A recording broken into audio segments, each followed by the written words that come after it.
Burma's ruling military junta has sought to justify its ruthless crackdown on pro-democracy demonstrators, claiming it's seized large quantities of US-made explosives it says were hidden by a Buddhist monk.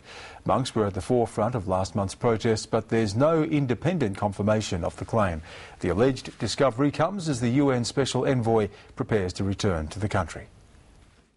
As UN envoy Ibrahim Gambari continues his tour of Asia, aimed at increasing the pressure on Burma's ruling military junta, he's confirmed that he's been invited back to the country. No, I have a confirmed invitation from the authorities in Myanmar to visit by mid-November, mid or third week of November, and of course I intend to honour that invitation. And we are right now talking about the possibility of perhaps even going a bit earlier.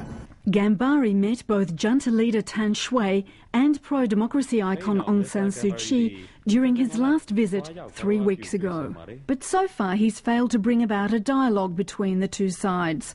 With new pictures of protests still being smuggled out, arrests continue, and news that 4 activists have been sentenced over the protests.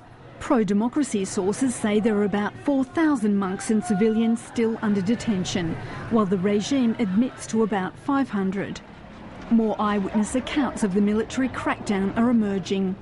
A 31-year-old monk told Amnesty what he saw. He said that the riot police deliberately aimed at the monks' heads. He also said that some of the injured were so bloodied that it was hard to tell where blood was coming from. Another eyewitness who fled the country earlier this month described the Rangoon crackdown of 3 weeks ago.